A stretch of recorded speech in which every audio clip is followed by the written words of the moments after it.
had to run over distance Right. to make ourselves get much, much stronger to be competitive. And indoors came so easy to me. I mean, New York loved me. NBC loved me because there was always a story about Diane Dixon, always. And I had a great personality. I ran Colgate because my coach was the founder. God bless his soul. That's the only reason. I mean, there was a point where we had a very good relationship. He was my mentor. And then in '87, he got mad at me because I was dating a guy. Happens. Yeah. Father, as a father figure, he wanted certain things for you. Yeah, he was into pharmaceutical sales. Okay. Clearly. Okay. And medicinal.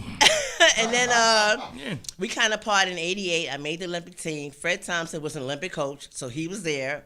And then we got back together in '90. So we had a Brooklyn runner and a Brooklyn coach on the Olympic team in '84? Yeah, '88. '88, wow. Salute, and then in '91 we got salute back to the together Adams. again. Salute to Adams. And that's when I broke the American record indoors. And he got mad at me again because it was a love-hate relationship. New boyfriend? No. Okay. That's going to be in my book. Okay. We got Say stuff that for coming. the book. Say that for the book. Coming. And so That's dope. we didn't talk until, because in '91 outdoors, I actually got third in the 400 meters. I had just broke the American record indoors. I was supposed to break the American record outdoors. But because the relationship had got severed, which is going to be in my book, and I'll tell you why, he didn't talk to me from '91. I saw him walking down the street in 2015. I was a coach at ASA College, and it was pouring down raining, and I saw somebody kind of shoveling without no umbrella. Okay. And I looked and it was Freddie, and I said, "Hey, Freddie, how you doing?" He said, "Hey, Diane." He's never called me Diane in my life. It was always Dee Dee, so I knew something was wrong. He spoke to me like he had spoken to me the day before. It was a 25-year separation. Yeah. Okay. I was happy I got a chance to speak at his funeral. Bless. And I talked about how, he was out of my life a very long time. We reconnected, but he had Alzheimer's and dementia, so he... That's okay. You reconnected and you was able to see him. You was able to see him in his last days. So, God does things for a reason, so that's definitely beautiful, man. Yeah. That's definitely beautiful. So, Pat. Yep. And, you know Diane, so I need you to fire her up a little bit. Fire her up a little bit. Get a little bit more out of her. She's doing great, though. Me and Pat used to hang out back in the 80s and 90s. Everybody hung out with Pat. Nels, the China Club. Nels. Bentley's. Nels. It went down. Nels, the China Club. Nels had everything from Jolly Ranchers to the hardest things. All the celebrities. We hung out with all the top basketball players, the boxers, the big time drug dealers. So 88 you was in Olympics with Mark Breland in them, right? Yeah. Mark Breland. Mark was 84. That's not a good friend right there. Yeah, Mark Breland. Yeah, 84. I don't think he was 88. Did he? No, Mark was 88. Was 88? No, I think Mark Breland? 84. Let's check it out. I think that was 80. I think that was 84. Oh, okay. No, Diane, let me ask you this quick question. After you broke records and won every award in your category, where did you think you would land? I mean, back then, what was your goals? Okay, the sponsorships was not there. When I retired in 90, I want to say 93, because I had my son in 96. 93. Then I missed the 92 Olympic Games. I missed the 92 games. That's going to be in my book. Okay. And that was the year that Gwen Torrance, I think, had ran the 200, whatever. And she became a media star and had her first $1 million contract. But they weren't giving out big contracts back in the 80s and 90s. You had to be really, really good. Or Carl Lewis. Or really Carl Lewis, exactly. Because the bottom of the barrel wasn't getting paid. I mean, I made money overseas in competition. But, as far as, the sponsors, the Nike contracts, they weren't that major until how were athletes received overseas at that time? Oh, they love us. They love us. I can go to Europe. I still get mail from Europe right now. People that want my autograph, that know me, because in Europe, track and field is number 2 to soccer. Well, they call it football over there. Well, allegedly soccer is the most watched sport in the world. Yeah, the United States, track and field has died down so much, and I think it's because our federation doesn't do enough stories. They don't pay attention. They don't really pay the athletes. I remember either 2012 or 16, 2 months, it's called Title 50, and I could be wrong, but it's one of those. 2 months prior to the games and 2 months after, if you had a sponsor, you could not wear your sponsor's clothing. Right. It's similar to when when the Dream Team played, they had to cover up their logos. Yeah, but that's kind of crazy. You have a sponsor that's taking care of you all these years, but you can't wear it. And you can't wear them. That's because the Olympics is sponsored by certain people. It's Nike, but so what? If you're not competing in an event, walking down, the street in the village, you should be able to wear what you want to wear. And that's just that was a big thing, like too, with the Dream Team. I remember that because they wanted them to live in a villa, and they were like, we're millionaires. They didn't want to live in a villa. Yeah, it's tough. I mean, like I said, next year is the Tokyo 2021. It's going to be tough. We have to see like what's going on. We got to vote, get him out so we can all go to Tokyo. Exactly. Yeah, because dude got a problem. He got a problem with over there. So women are very competitive in sport. We need some dirt. You know what I'm saying? What's your most memorable moments competing against your peers? I mean, whenever I won, that was kind of cool because if you ask any of my, like Natasha Hastings, she's like my predecessor from like 20 years. She's 20 years younger than me. And she had me on her YouTube channel when she ran the mirror. She said Diane would come with her fur coat, whatever. I was always classy. So people were always hating on me. There's like, the Brownsville. You can always. There's the Brownsville. People would hate on me like, oh my God, Diane Dixon. Oh, she say what she want to say. Oh, that's Diane. And to this day, I'm like, what did I do? Tell me what I did. I mean, I was very vociferous, very vocal. I spoke my mind. Like there was the rivalry between me and Valerie Briscoe, East and West. She was tough from Watts, whatever. I was from Brooklyn, so it was like we used to just go back and forth, running. That's dope. And she didn't beat me though. I beat her. Okay, but we went back and forth. It pushed you, it made you work. She wasn't no slouch. No, I wasn't. But I used to talk a lot. I talked a lot of stuff. Okay. A lot of mess. People were like, ooh. What was the compensation like for competing and winning the Olympics? I mean, you're in competition. There's always a backstory. There was a backstory about me in '88. There was a scandal, but I'm not telling you about that right now. It's in the for the book. It's in the book. It's in the book. It's in the book. There's always a story. They always try to have either good or bad, because good publicity or bad is still good sells. On your part. Right, so the Olympics, they always have a story, and I think that what track and field has done, Team USA, is do good stories. Because they always go after the celebrities, go after the people who are in the limelight. They go after them, and they got good stories. And some of them came from humble beginnings. Like Noah Lyles is like he gets on the track, he does backflips and all this kind of stuff.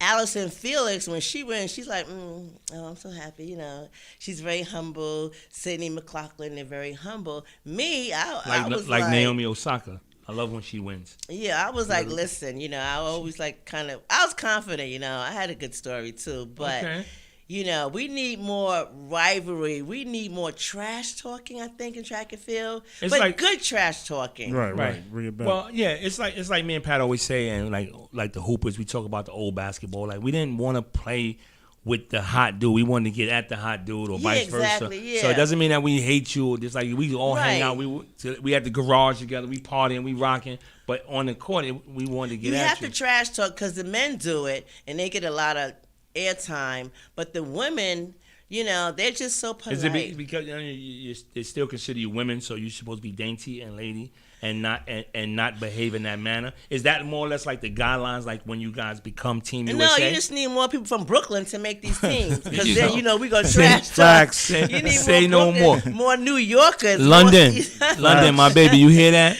You hear that? 'Cause my granddaughter gonna be a track star. How old is she? She's 8. Okay. Super fast. Yeah, more people from the East Coast, the tough personalities, to come out there and just say whatever they want to say, can get away with it. But you got to win, though. You can't trash, because if you're losing, nobody cares. Nobody cares about that. We trash talking. We breed winners in this town. When did you realize you were done competing? When my coach and I kind of broke up, it was like I could not kind of fit in any coaching scenario. I tried to go to Atlanta. I went to Florida. I went overseas. He was my rock. He was everything to me. And so after I didn't make the team in 92, and I'll tell you why in my book, I decided that, in 93. Damn book. It's these scandals that had to be in the book. Right. In 93 I was just going to retire, and that was going to be it, because it just was, the motivation wasn't there, determination. If you're not motivated or determined, it's not going to work. Okay. You know, I got. And then you were also probably like used to being trained by him and dealing with him, so that played a part also. Yeah, you know, I mean, '88 was a very good year. Russ Rogers from Fairleigh Dickinson, he coached me, but I miss my coach. I miss that father-daughter kind of mentorship relationship, and I missed him a lot. Okay. You know, and I felt that he was the reason why I left the sport, because I couldn't get that kind of relationship. He had me when I was like 12, 13 years old. You know, and so you talk about 12, 13 years. No, that's not. You know, nonstop. That's serious though. But even like with the accomplishments, that's a beautiful thing. So again, shout out to your coach, shout out to your family, and just shout out to you really for having dedication, because you know, like you said, you growing up. You started in Brownsville, then went to Crown Heights. You go to school downtown Brooklyn. It's a lot going on. Mm-hmm. The mall was popping back then. McCory's was a hangout. You had the Metropolitan movie theater. You had the Duffield. I couldn't go to 42nd Street. I used to go to Empire Roller Skating Ring and Snake. I wasn't supposed to go there. You wasn't nice. Like, you on the skate shop, I'm pretty sure you was not nice. Because I was nice on skates. But my coach used to call me all the time to check up on me. Is Dee Dee home? Is Dee Dee home? No, but that's important. But we need more of that now. You need more discipline. Now because we really do. The village needs to raise a child, and people need to get involved. Like, you know, people need to really like be responsible for their own and not have a problem when someone chastises their child or tells them about their child. Mm-hmm. You know what I mean? We got to get more structure. So, you know. You still work out? What's your regimen? You know, I get up at 5 in the morning, no matter what. I don't know what it is, my time clock, my biological clock. I'm up at 5 in the morning. I have a medicine ball, weight robe. I have like different stuff in my house. Sometimes I'm motivated. Sometimes I'm like, I just don't want to do it. I go to Pier 6, downtown Brooklyn, waterfront workouts I do. I have people come over, want to work out with me. But with this COVID, this pandemic, you know, it's changed the whole world. I mean, now they have virtual track meets. Now people are training for what? Because the Olympics are not until next year. They're supposed to have a cross-country season. They may not for collegiate athletes. They're supposed to have indoor track next year, but they don't know, so the training is like all over the place. So, but you still got to stay fit. We got to stay fit, and I'm in contact with a lot of my peers, and I still talk to Instagram, Facebook, and Twitter, and I watch what they're doing, and everybody's just trying to stay safe, you know, just trying to stay in shape, you know, and I mean, I just turned 50 plus whatever, that's and I'm still a size 6. Hey. But it's hard. Someone said to me the other day, like, yo, no, you got to get in shape. I said, dude, round is a shape. Like, fucking kidding me? Being alive is in shape. I'm being round. Alive. Like, it's okay. That's good. Some of my counterparts, you know, they've gained a lot of weight, and it's tough. It's tough to we all have maintain. gravity sets in. Yeah, I try to maintain a certain type of weight. So you still in contact with your coaches, trainers, teammates, and all? No, my teammates, you know, like I said, social media has changed the game. You know, when I was growing up, they had, we didn't have all of this. You know, so it's tough. Now you can just like reach out on social media and get in contact with people and talk to them. So it's much easier to stay in contact.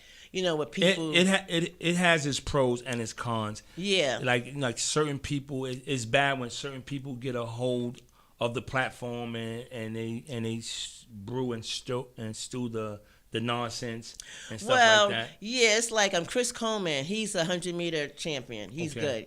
I don't know if you know Chris Coleman. No, I'm not. Anyway, he's an Olympian.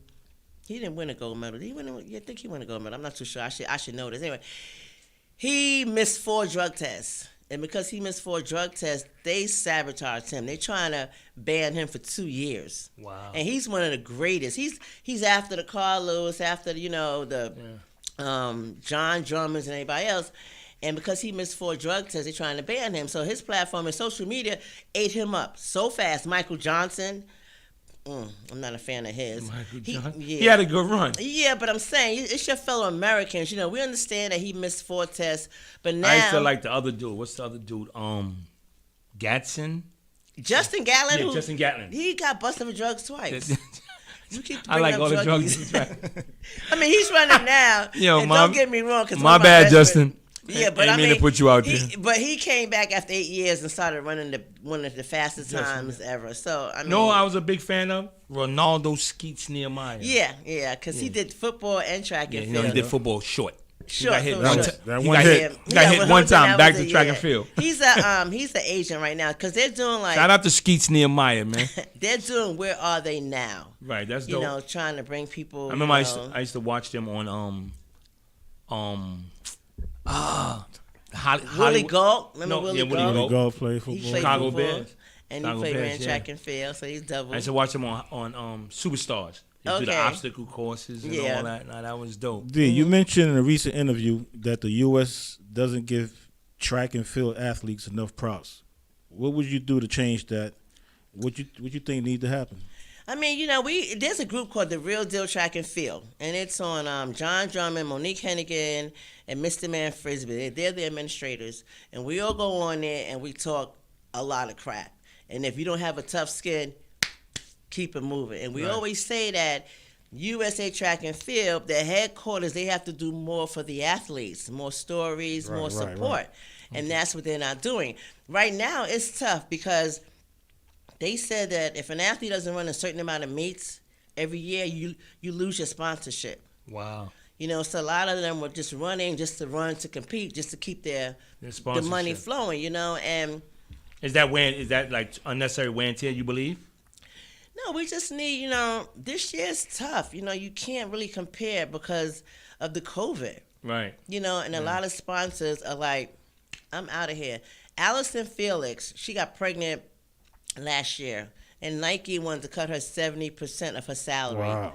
And 70%. And she said, I'm out of here. She was with a new company.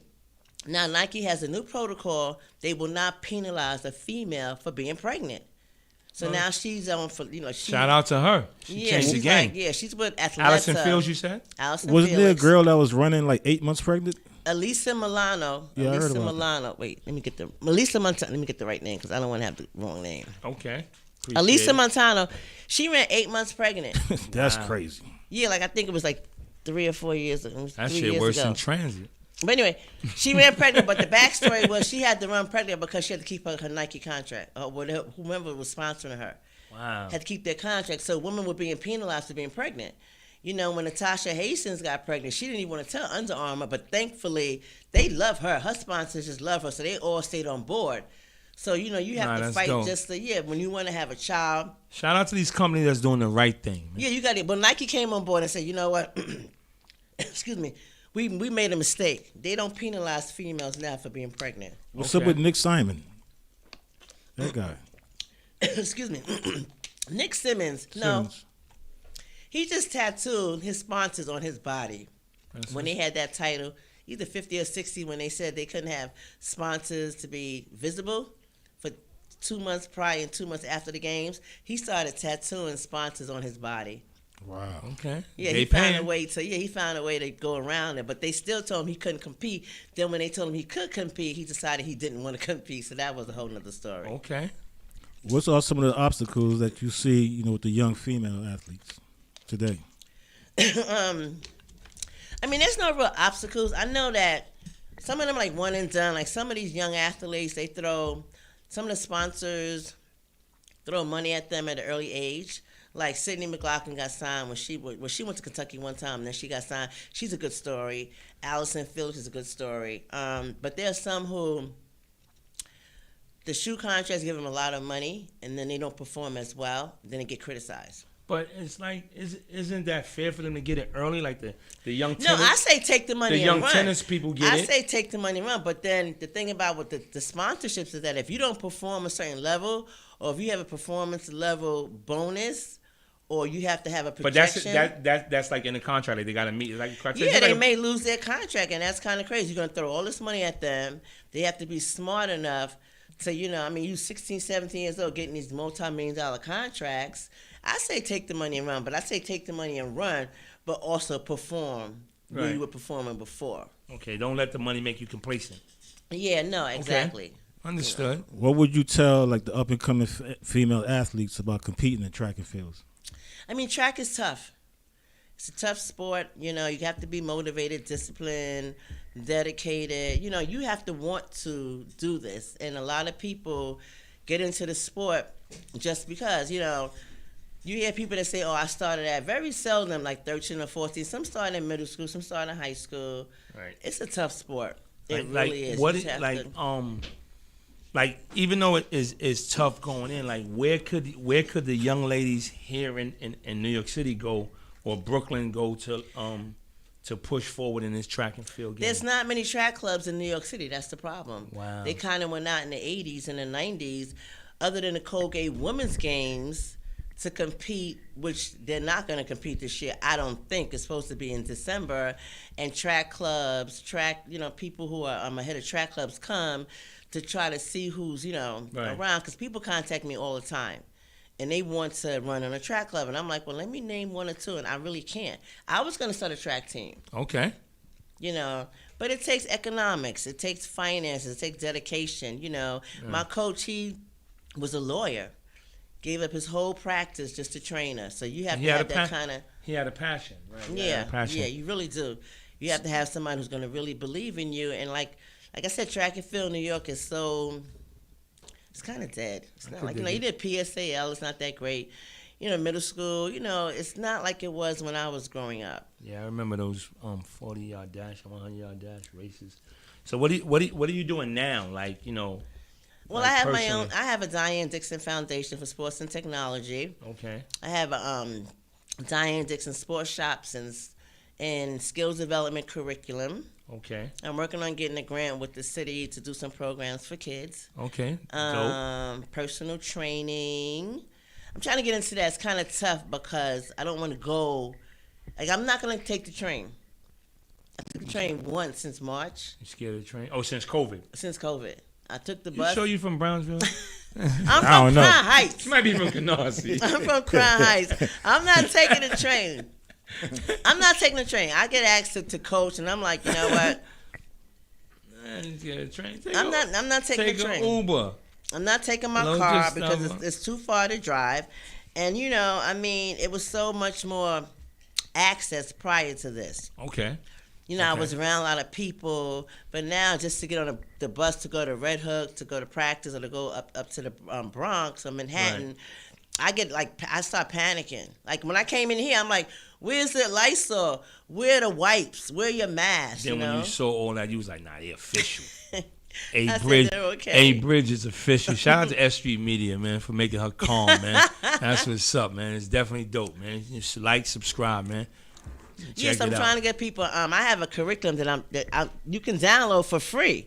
Okay. I went online and I was told people you can just subscribe to my website.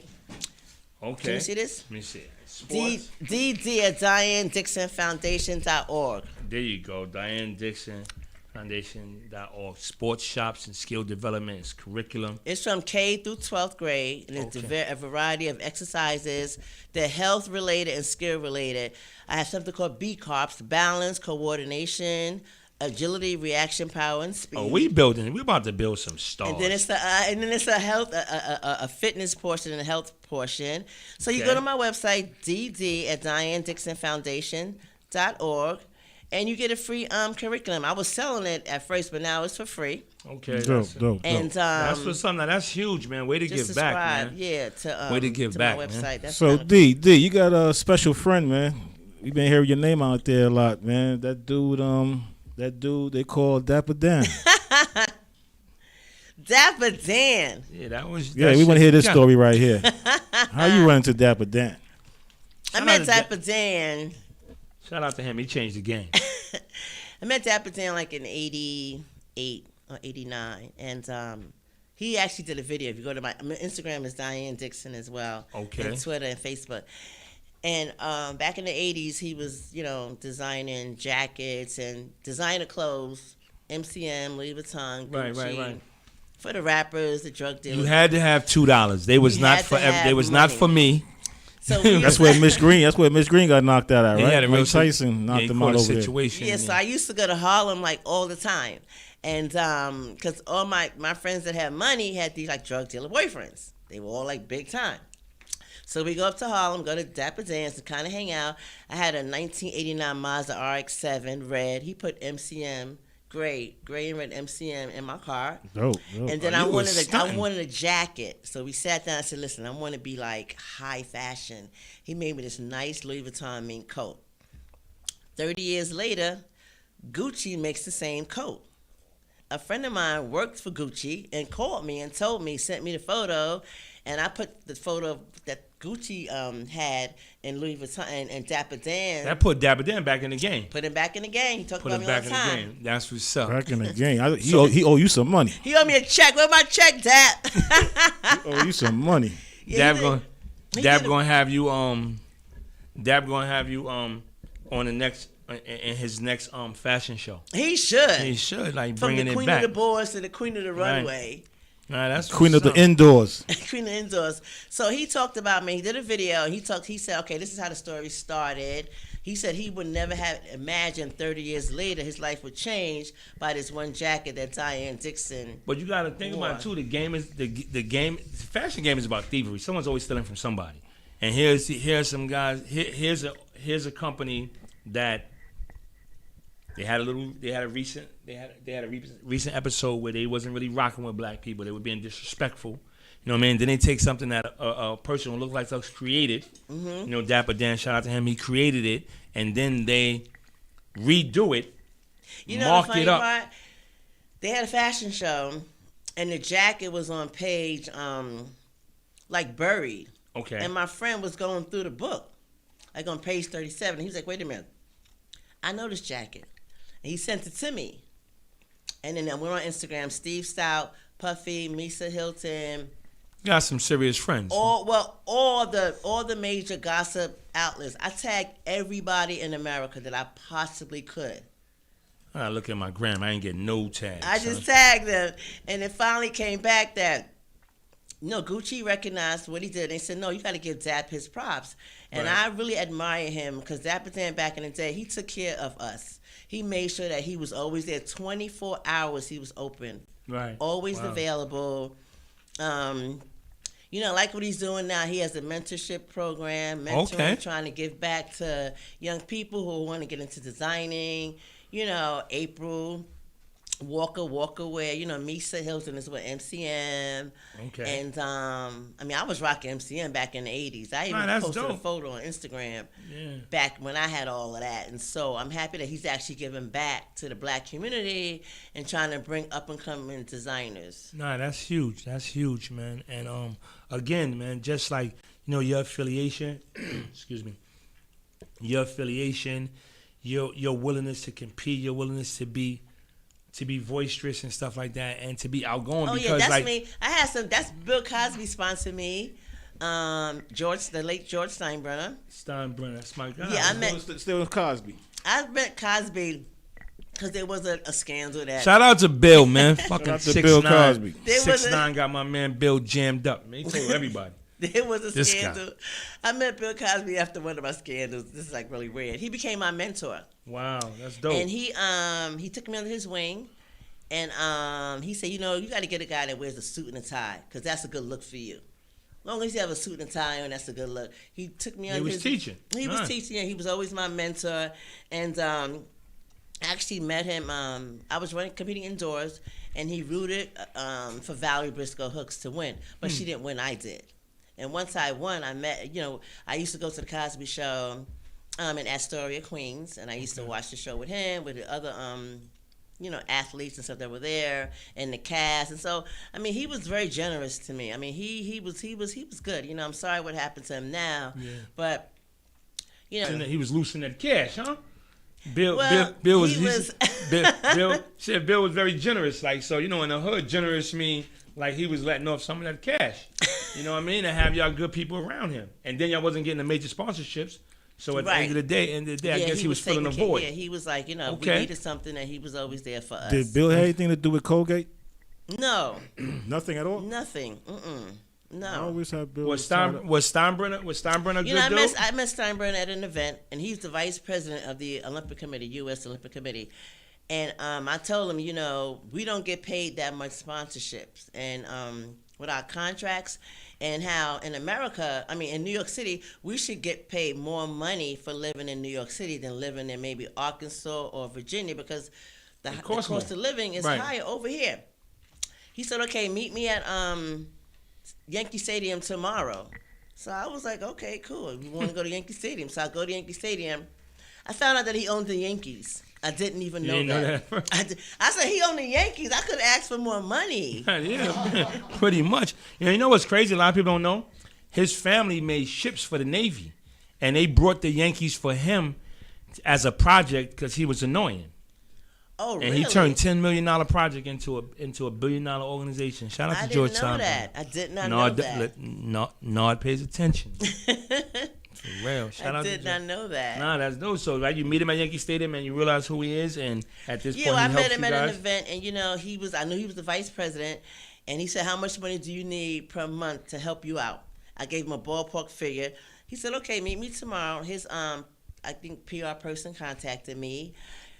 I went up to Yankee Stadium. I'm up there, and I'm like, okay. And next thing I know, they said, "You know who George Steinbrenner is?" I'm like, "Yeah, he's the vice president." No, he owns the Yankees. And let me tell you what he used to do. He's a mess. He didn't want us to talk to nobody, like the maintenance workers, the players. He didn't want us to talk to anybody. He used to hide behind like a plant, and he'd be watching to see who talked to you. Somebody talk to you. He'd be like, "Don't talk to her. Don't talk to her." Gotta keep his guys focused. And he had me, and none of the players could talk to me. He said, "No, she's off limits." That's what's up. I had to go to the boxes, all the major VIP boxes, say how great he was, because he loves athletes. Nah, good dude. I heard. Yeah, he loved athletes. He really did. So that ballpark figure, you was straight. Set you out. Yeah, but had I known he owned the Yankees, I would ask for more Shot money. I didn't know. Well, you gotta do your homework like Nod. You got another guy that you cool with, the ex-mayor of New York. Oh, Bloomberg. I met Bloomberg. Michael? Yeah, That guy. Sober. That guy. Michael Bloomberg. I met him a long time ago, years ago. And he loved my son, Dior Christian. He's Dior Christian. Okay. And I got an award from the National Black Sports and Entertainment Hall of Fame from Harlem. Okay. And I got this big ring. And he was there. And actually, David Patterson had given me the ring. And he said I was only the second woman who he put a ring on their finger. Okay, that's dope. So it was kind of cool. And I met... and it ain't cost him when you left. You see, he put that ring in your finger, but it ain't cost him nothing when you left, right? Okay. That was smart. You still work with him now? With Bloom? Actually, I was working for Bloomberg last year. I was a field organizer for him. Okay. For Mike Bloomberg 2020 campaign. He's such a nice guy. He's very generous with his employees. He took care of us. I had met him years prior, and I didn't know that he really remembered who I was, but he does his homework, obviously. And when the economy was suffering too, like New York City wasn't suffering, like dude created a lot of situations for people. Yeah, he's good giving back to the African American community. He really is. He may say, "Oh, Diane Dixon. Oh, yeah. Is she still staying out of trouble? Is she still in trouble?" No, just kidding. That's funny. Nah. What about the Clintons? Hillary. I met Hillary in 2006. We were part of NYC 2012, trying to bring the Olympics to New York City. But obviously, crazy. Nobody wanted it here. It was crazy. London. Remember London, Paris, New York, Moscow, and then there was one more. What was the other one? London, Paris, Moscow. Anyway, it was just 5 countries. We came in we went out the second round. Nobody wanted us because to go to Rockefeller Center, you got 50 people saying no, no, no. It was called the Olympic X. They did not want the Olympics here. New Yorkers said you're not coming here. So Muhammad Ali in Singapore in 2006. Nice. He was one of the greatest. Yeah. He had I think Parkinson's and Alzheimer's or whatever. But he was there. He had made the trip. And I was bringing people over to see Muhammad Ali because he couldn't walk, he couldn't talk. He was in a corner with his what was his manager's name? Horace Mann? I forgot his manager's name, but he was there. And I was bringing people over to him. When I saw Hillary, Senator Hillary, I went to tell her, Muhammad Ali is over in the in a dining room. Do you want to, do you want the restaurant? Do you want to come see it? And her assistant said, "Oh no, he has to come to her." Now, mind you, she was VIP, but I was VIP at real the St. VIP. Regis Hotel because the athletes at the time, we were much more important than the delegation. I mean, it was us. Right. And so I said, Miss Clinton, he has Alzheimer's, dementia, Parkinson. Do you want to come over to see him? And I had to put the assistant in check to say, wait, just this. Brownsville. He keeps saying Brownsville came out. Brownsville came out. Just step back. And I told her, so she came over, and he cried. Wow. He cried when he saw her. Did he give you something? Dope. Oh, he drew on a napkin a boxing ring with people in it and signed to Diane, Love Muhammad. That's huge. Yeah, that's it right there. That's what we drew. That's huge. On the St. Regis tablecloth. He says, to Muhammad, love Diane. You still got it? love to Diane, love Muhammad. Nah, that's dope. I bought Jackie. I auctioned it. They had a celebrity auction at Steiner Studios. Oh, no. And I put it up for auction. I had it since 2000 and, I think it was 6. Okay. So, and it was just sitting in my closet. Now that's dope. It was sitting in, no COVID over here. It was just sitting there, we start coughing and sneezing. You can't do it. Oh, that's me. And we got the silver medal. We broke the American record in the 4x400 meter relay in 1988. Nah, that's dope. Flojo That's right there, some right? serious accomplishment. Yeah, late Got Flojo. I mean, we had that record since. Can somebody do the math? 1988. It's been 30. Can somebody do the math? 36 years? 36. No. Yeah, it's 88. 32 years we had the record. That's me, Jackie, Jenny Simpson. Jenny Thompson is swimmer in Oksani Bayou. She's a figure skater. That was at Singapore during the Wow, that's dope. NYC 2012. We lost the bid, though. Like I said, New Yorkers just didn't want the Olympics here. You know how it is. But it would have brought in so much money to the city. But they just, when it comes to sports, they like the professional sports, the basketball, baseball, football. The Olympics is like, Nah, but still, you had it like an amateur sport still. you But had you have amazing- professionals who play. You had an in the amazing Olympics. career. You had an amazing career, and Yeah, I sure did. like, Colorful Real amazing. background. but Real like, amazing. well, we like to ask everyone who comes here, like, what do you consider, or how do you see, how does bridging the gap, what does it mean to you? I mean, to me, it's like connecting the dots. Because when I retired, I have a book coming out, and it's called, the first book I wrote was When the Cheering Stops. I wasn't prepared. I didn't have a bridge to cross over when I left competition. Okay. There was nothing on the other side to say, okay, when the cheering stops, now what do I do? Do I have Beyond to the get a glory. job? Beyond the glory type. Yeah, so there Okay. was no connecting the dots. Now it's much more opportunities for when you retire in any sport. I have a book also coming out called Confessions of a Sprint Queen, How I Turned My Sins into Blessings.